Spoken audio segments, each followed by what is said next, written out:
close to him 3 দিন ধৰে এটা লাগিছিল অপাৰেশ্যনত আৰু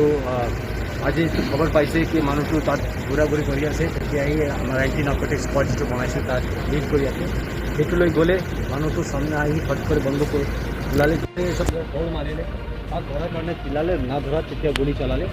তাৰ পাওঁ পাইছে বহুত ইঞ্জুৰিটো হৈছে চাবৰ কাৰণে আহিছোঁ স্যাৰ এটা মেসেজ দিছিলে স্যাৰ মনসুৰ আলী স্যাৰ এটা মেসেজ দিছিল যে ড্ৰাগছ মাফিয়া গুলিয়া হ'ব এতিয়াৰ পৰা কোনো পৰ্যায়ত নাই নাই সেইটো কোনো মেছেজ নহয় কিন্তু আমাৰ যি কৰিব লাগে ড্ৰাগছ ৰখাৰ কাৰণে আমি কৰিম সেইটো লৈ এইটো কোনো আমি ধমকি দিয়াৰ একো নাই আমি যি কৰিম লফুল কৰিম লিগেল কাম কৰিম আজ পাৰ আমাৰ যিটো ষ্টেণ্ডাৰ্ড প্ৰচিজাৰ্ছ আছে সেইটো কৰিম কিন্তু খতম কৰিবৰ কাৰণে মোক যি কৰিব ড্ৰাগছ মুক্ত হোৱাৰ বাবে সকলো পৰ্যাপ্ত ব্যৱস্থা একদম 100% আমি ড্ৰাগছ মুক্ত কৰি ছাড়িম এইটো লৈ কোনো এইটো লৈ একদম সেকেন্ড থট না হয় ফায়ারিং কোড হয়েছিল সেইটো তাৰ ছোট ৰূপহী ড্ৰাগছ মাফিয়া আছিলে হয় এইটো ড্ৰাগছ মাফিয়া